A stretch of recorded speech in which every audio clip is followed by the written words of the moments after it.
everyone, welcome to Commerce Hub once again. So today we'll be looking at inflation. So what is inflation?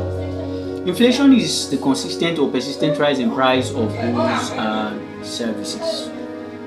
Whenever the price of goods and services keep increasing or keep skyrocketing, you can say what we're experiencing what they call inflation. One of the type of inflation we call cost push inflation. Cost push inflation is when the cost of production or cost of raw materials increase, and when the cost of raw material increase, automatically the cost of price of those goods are going towards increase. So that's what we call cost push inflation. The typical example is what Nigeria is going through right now.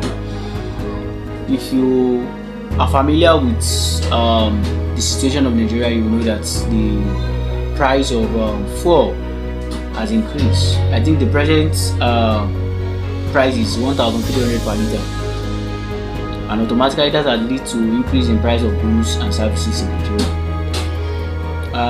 Some people ask questions like, why do price of fuel affect the price of goods and services? Why do surely affect the price of goods and services? There is a picture I'm going to show up there that shows they said businesses, how the so-called price of fuel affect businesses.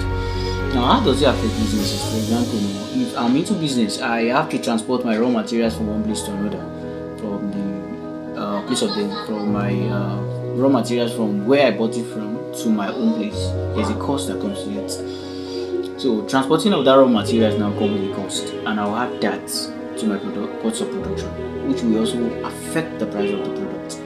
And apart from that, some organizations they don't have access to good power supply. So some of them make use of generators that have to make use of diesel, fuel, and the like. So all these automatically affect it. Let me give an example. For example, you own a bakery. If you own a bakery and you don't have access to good power supply, you have to keep on fueling the gen to power your oven and the likes. And the cost of fueling right now, 1,300 per liter, automatically to affect the price of your bread that you're producing.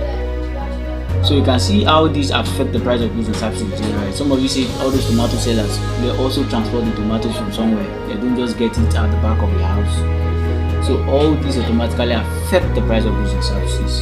So we call it cost push inflation. Cost push inflation. It's a typical example of inflation that Nigeria is facing right now. And we have so many types of inflations like that. You can go and read more about it. We have hyperinflation. This one is when the price keep going higher.